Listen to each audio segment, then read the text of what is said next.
Welcome to a special presentation of Occasional Randomness. I'm your host, Eric Scott, and joining me, as always, is my fellow co-host, somebody who loves a good family story, Jason Johnson. You forgot about me, Eric. You forgot about me. Or at least that's the anyway. Yeah, More, let's do a yeah, podcast. more on that here in a minute. Yeah, so this time around, we're discussing the sadly only 44-minute long Disney Plus special presentation of The Punisher: One Last Kill. And as always, if you like what we do here, please give us a like or a review, or better yet, help spread the word and let people know about us. We would appreciate it very much. Please and thank you. All right, so let's just jump on into the brief recap because it was a brief show.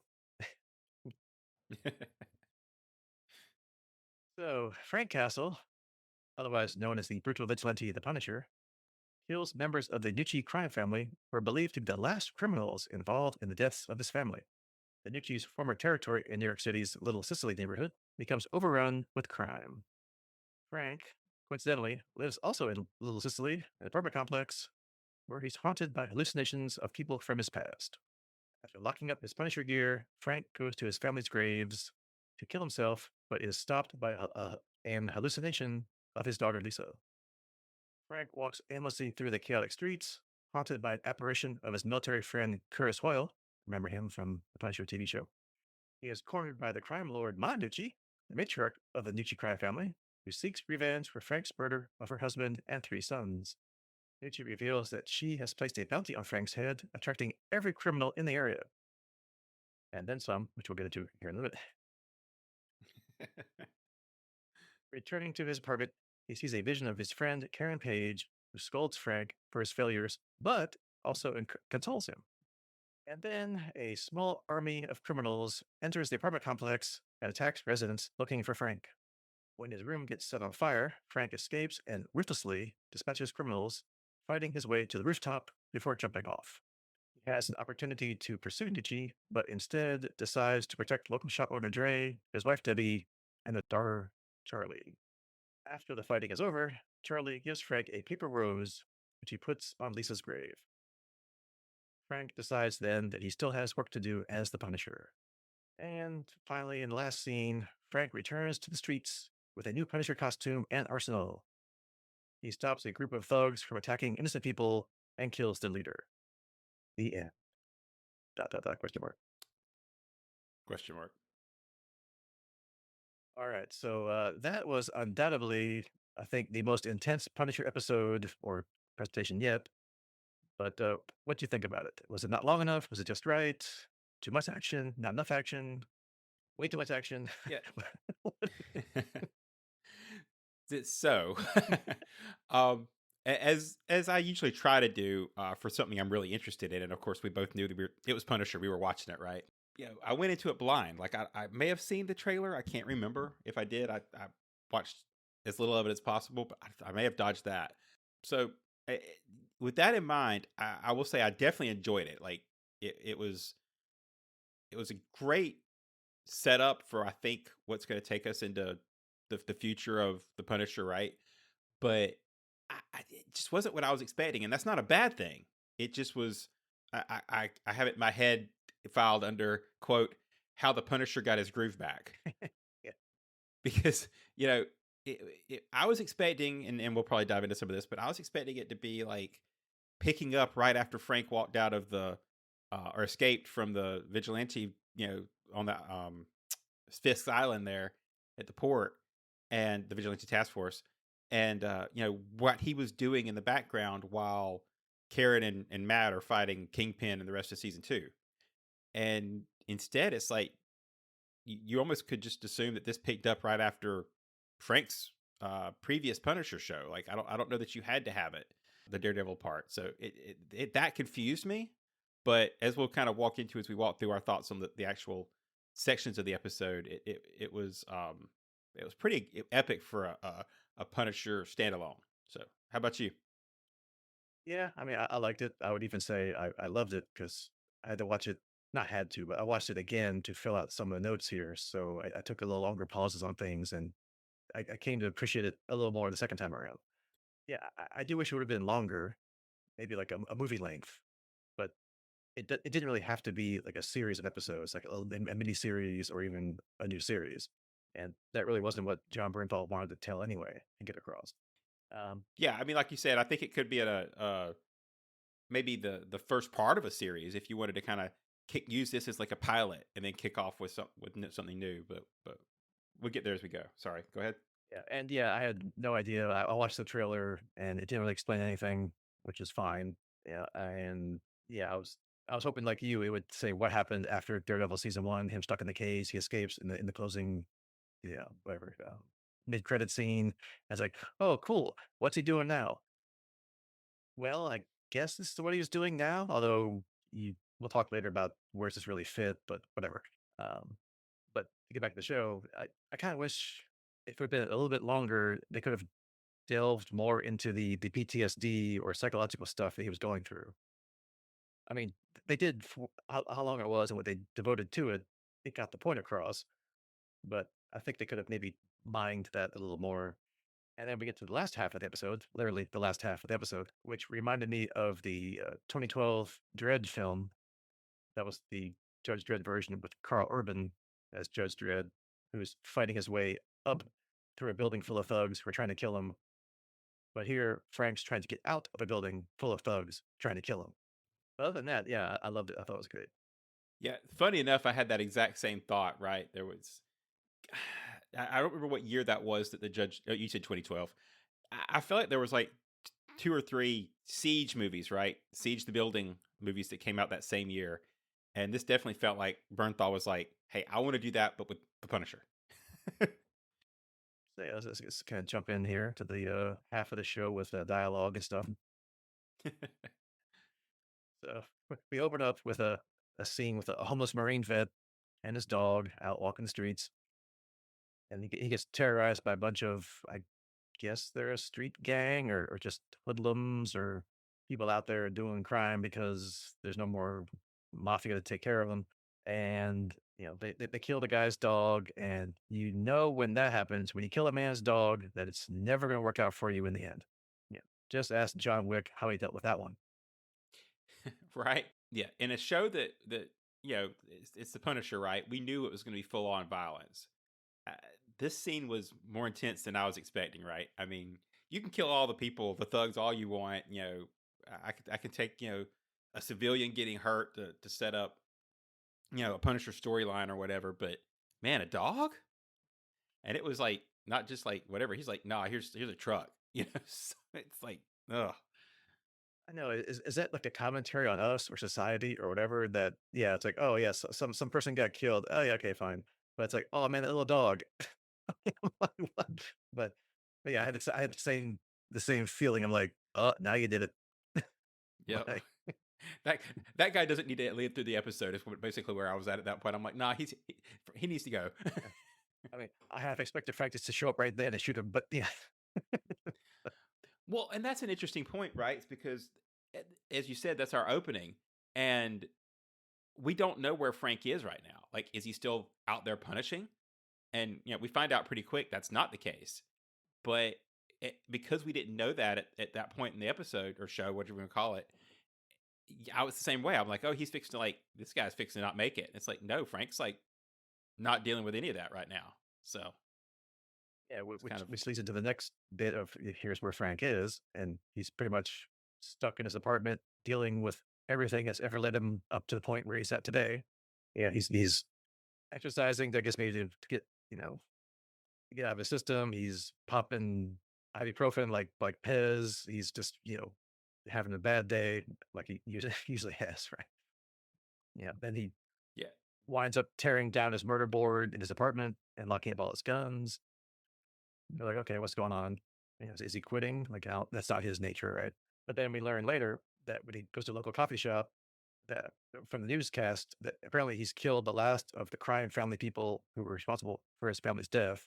And I guess that's also kind of why there's anarchy and chaos in Little Sicily because I guess the Nucci's were keeping the local gangs in check. So it sounds like. So yeah, no good deed goes unpunished, quote unquote, haha, so to speak. Well done. Yeah.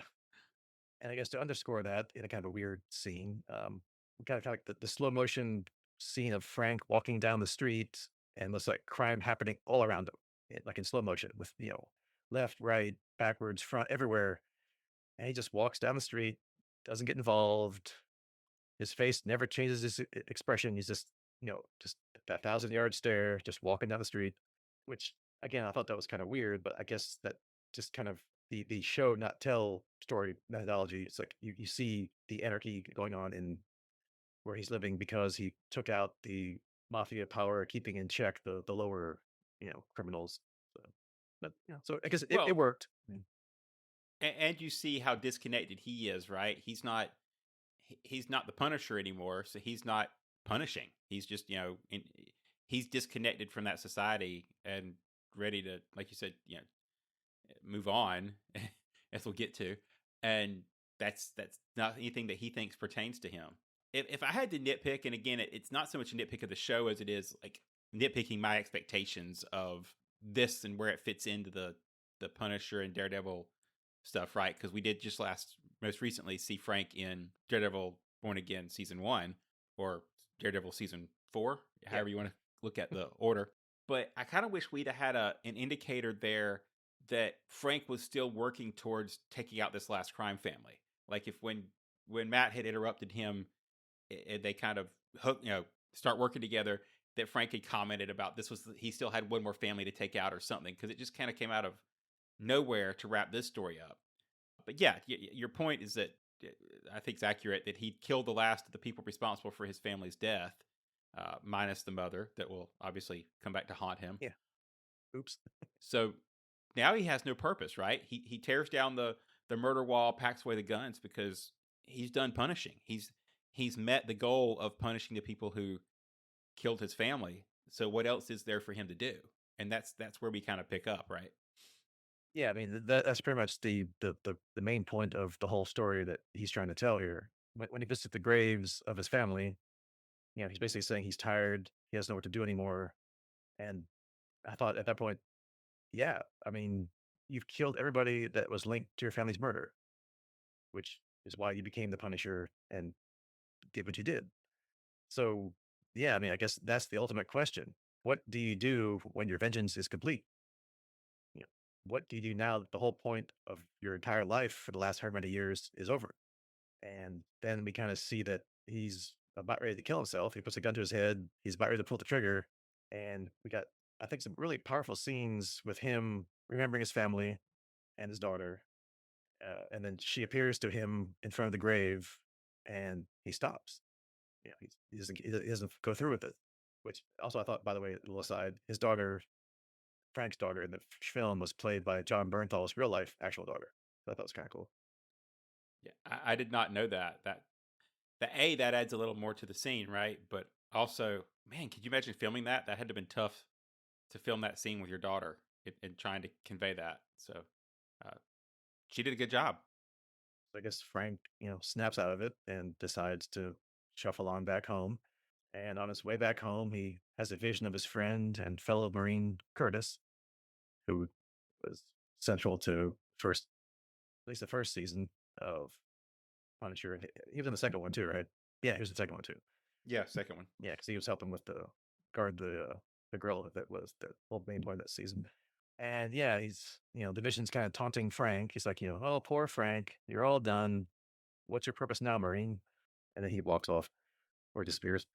And I kind of liked how they didn't actually have any of Frank's quote unquote friends, or actually real friends, to be there to help him through all this anguish and whatever. It was all like theater of the mind stuff with Curtis and then later Karen, who popped in briefly.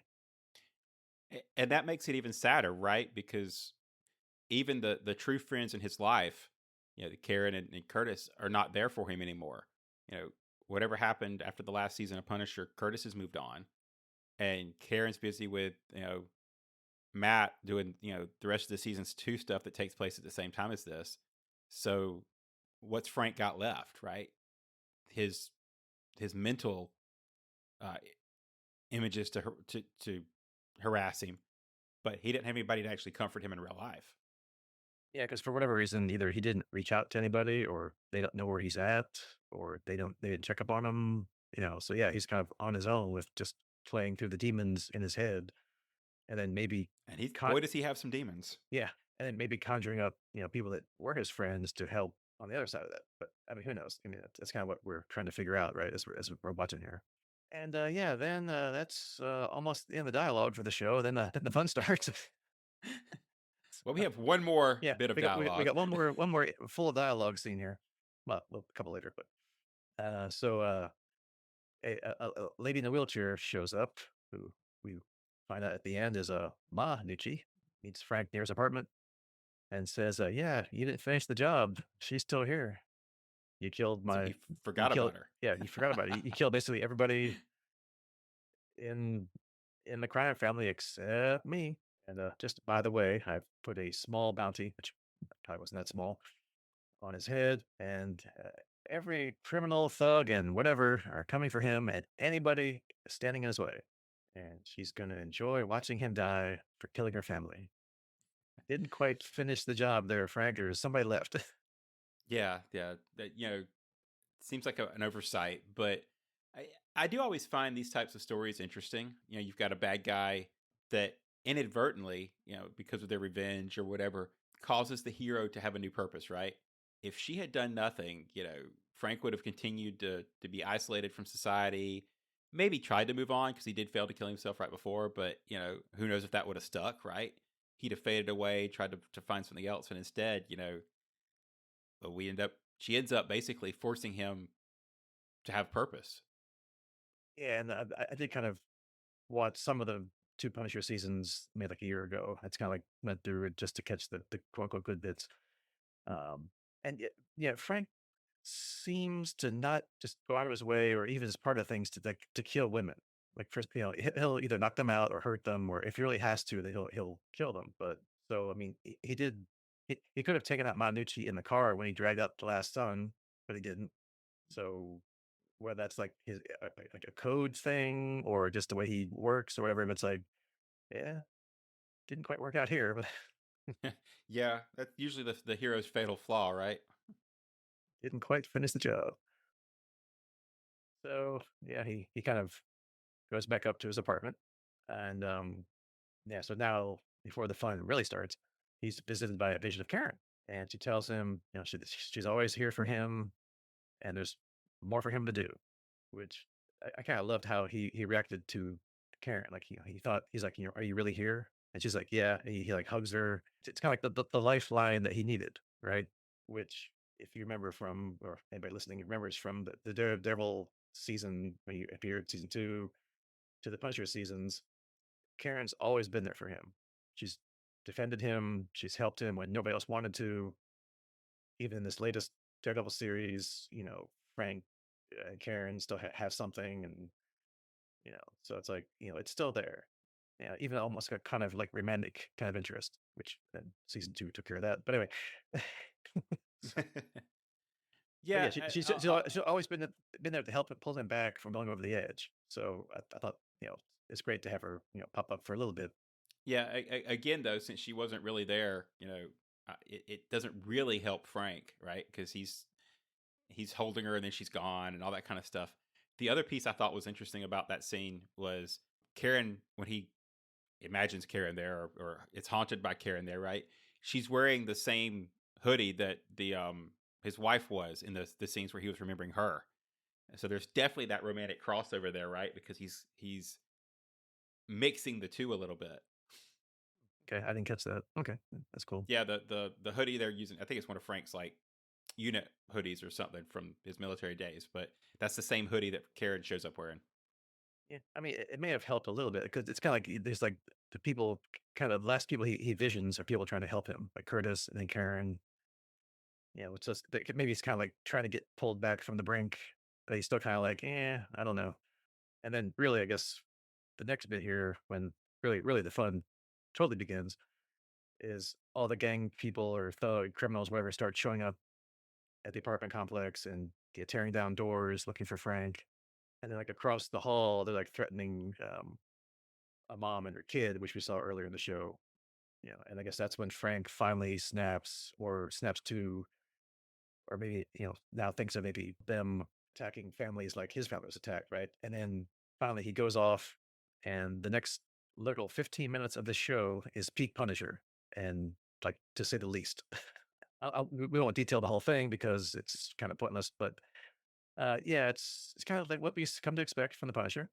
Lots of violence with the various weapons, and in this case, he has to take all his weapons from his attackers because he left the key to his body armor and weapons back at his family's grave.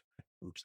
Yeah, so some great improvisation, right? Supposedly, I mean, it's all choreographed, but it's well choreographed, where it's just like one to the next, to the next, to the next, to the next. It was like an awesome like sequence. I thought that was well filmed slash choreographed. So Yeah, I mean, obviously they couldn't do it in the typical one take amazing fight shots because yeah, it's just way too much. Yeah, and I guess of the whole thing, my only nitpick, which I've heard online, people were complaining about like his fall from one roof onto another roof on like some air conditioners or something that everybody said was like bad CGI, but it wasn't CGI. It was a real stunt. The guy really jumped off the roof. They just CGI'd Bernthal's face onto the actor doing the fall.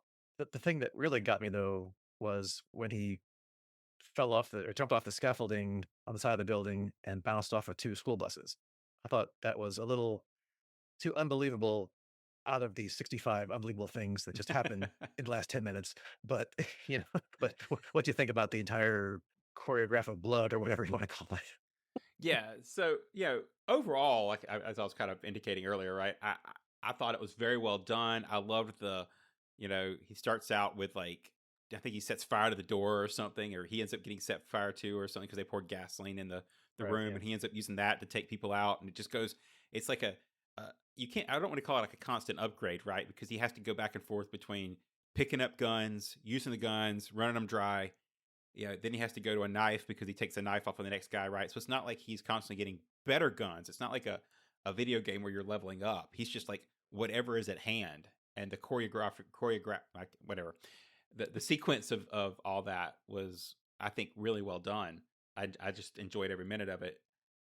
I will say, and I get what you're saying about the unbelievable things and amongst unbelievable things, but I guess those type of scenes don't usually bother me. If you kind of if you want to apply realism, the the the hits and the jumps and the falls and the beatings that Frank and Matt, both take throughout their shows as guys without superpowers, it's inherently unrealistic. I mean, both of them get hurt and would have lasting trauma of joints and all that kind of stuff. That they heal in between scenes, which is fine because we don't want to watch somebody in a wheelchair, right? Like that can't. I mean, if you're Professor X, we want to watch you in a wheelchair. But you know what I'm saying? Like a Punisher that can't move isn't any fun. So we want to see these characters continue to be unpowered but still superheroes. And I just roll with it. I think is what I'm trying to say with all that because I kind of expect it to have that slight acceptance of disbelief. Yeah. And we've seen like in the Daredevil show here and other Punishers, like basically he like takes a whole bottle of ibuprofen in one shot, because that's how much in pain he's probably in the whole time. Right, but what does that do to your system Right. by Yeah. itself? And here, I mean, he takes like a ball bat to the ribs, and then you never see it again. Like he's not like, oh, my ribs, whatever. He gets stabbed, he gets shot. It's like it's typical Punisher. Like he gets punished too, but he just keeps going. Yeah, and then so then after bouncing off the buses, he's on the street finally. I thought it was kind of funny as people are still coming up to him. He's just like, oh, come on, which is kind of funny. Yeah, it's like, oh man, and then, he sees Monucci down the road there who, yeah, doesn't look so happy now that Frank's still not dead yet. And, so her bodyguard wheels her off to the car. He starts to go after her to, finish the job finally. But then he hears and sees that the coffee shop owner and his wife and daughter are being attacked down the street. So, it's your typical, like, what's that, like the princess and the tiger thing? Like, what do you do, right? Do you finish your vengeance or do you go save a family and prevent them from going through what you had to go through? So, of course, Frank chooses to save the family with the most graphic use of a ballpoint pen ever filmed, I believe. Well, I definitely won't argue it, but I would posit that this is where we start to see the transition from just survival, right? and possibly some vengeance to, and I'm going to use air quotes here, like the hero version of the Punisher, right? He's now choosing not to just act in defense of his life or out of anger, but now he's actually protecting someone else in this rendition. It's starting to finally click in here, which we'll get to. And yeah, when it's all over, the coffee shop owner's daughter gives Frank the little flower craft that she was making earlier in the show that we saw in the first time we went to the coffee shop. And then he later puts that on the grave of his daughter and says that maybe she was with him today and maybe he'll keep going. And then, as you know from the Punisher TV series, he recites his daughter's favorite bedtime story, the one batch, two batch, penny and dime. And yeah, it seems that Frank's kind of more at peace now than when we met him at the beginning of the show, at least as much as you can be at peace with what he's gone through.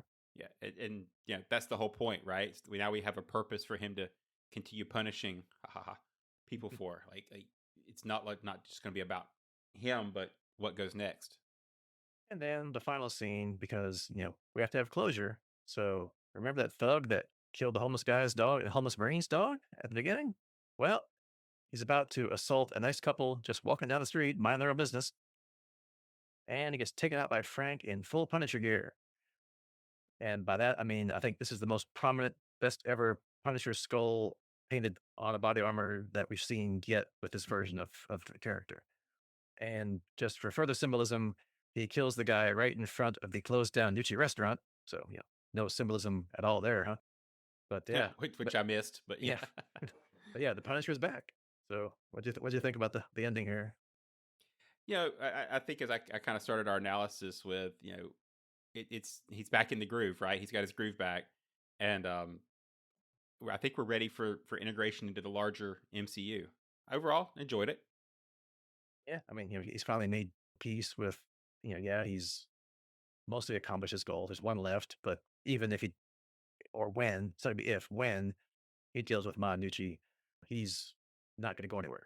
There's still criminals to punish, people getting assaulted by criminals or whatever that he wants to protect and not having to go through the hell he's gone through and his family. So yeah, the Punisher is redeemed, so to speak. And yeah, I guess if you want to talk about like where we or where they say this fits into the timeline and where we think it fits in. I read, I think on the Wikipedia page that the show that they said this takes place concurrently, quote unquote, before and during the events of Daredevil Born Again season two. Okay, sure. I mean, yes, they were filming this during that time, so that's why Bernthal wasn't in season two. So yeah, that's when you want to say it's made. Sure, okay. I mean, it does kind of like you said, set things up for Frank's appearance in like what 2 months from now as we record this in the new Spider-Man movie. So okay, I don't really have an opinion on when if that's when you say it took place. Sure. Okay.